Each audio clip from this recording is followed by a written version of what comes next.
Samantala, naialis na po ang bumagsak na crane kahapon sa Makati City kung saan dalawa ang nasugatan, kaya nadaraanan ng muli ang naapektuhang kalsada. Balitang hatid ni Sam Nielsen ng Super Radio DZBB. Sam?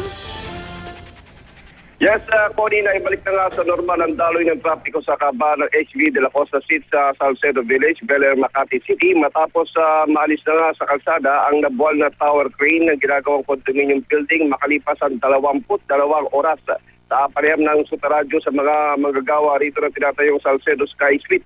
Alas 4:35 kanina madaling araw nang ganap ng malinis sa mga malalaking bakal na haligi ng nabuwal na tower crane ang kalsada at mailagay na nga lahat ang bahagi nito sa loob ng bakuran ng ginagawang gusali.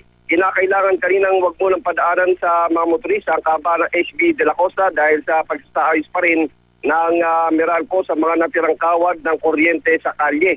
Samantala, ilang mga negosyante na rin at mga okupante ng ilang condo unit sa lugar ang plano na rin magsampa ng reklamo laban sa AM Oreta Construction Company, ang kontratista ng nabuwal na tower crane.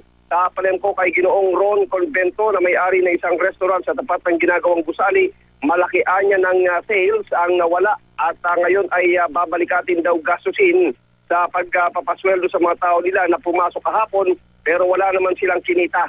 Sentimiento naman ni Ginoong June Turla, presidente ng isang asosasyon ng mga unit owner ng katapat na condominium building ng ginagawang Salcedo Sky Suite na marami daw sa kanila ang natakot kahapon ng umaga nang maganap ang insidente. Tatuan niya pa sa mga nakaparadang sasakyan ng The Park Lane Building na nasa tapat nga lamang ng nabuwal na tower crane ng ginagawang condo building ang nadamay sa mga nabagsakang debris mula naman sa mga poste at natama ang gilid na bahagi ng kanilang gusali. Connie? Yes, Sam. Makikikamusta lamang tayo kung baka may balita na rin tayo tungkol doon sa dalawang nasaktan kahapon, yung isang taxi driver, no, na nabagsakan din itong poste.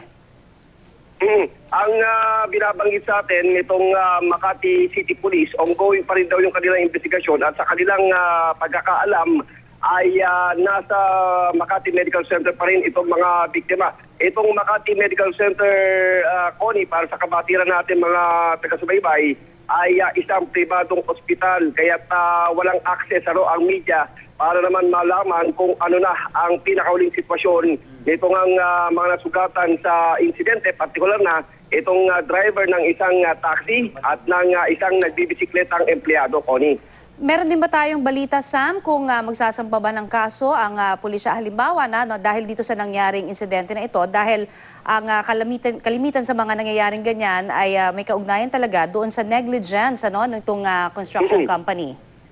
Binabanggit sa atin ng pamunuan itong SID ng Makati City Police na inaantay pa rin nila yung maaaring magsampa daw ng reklamo. Bagaman sa unang pagtingin nila ay maaari daw pumasok sa kasong sibil itong insidente dahil ito'y kumbaga pribado, no? Yung konstruksyon na ginagawa at kinakailangan daw may magsampa ng reklamo para naman magkaroon ng kaso. Alright, maraming salamat sa iyong update na yan sa amin, Sam Nielsen ng Super Radio DZBB.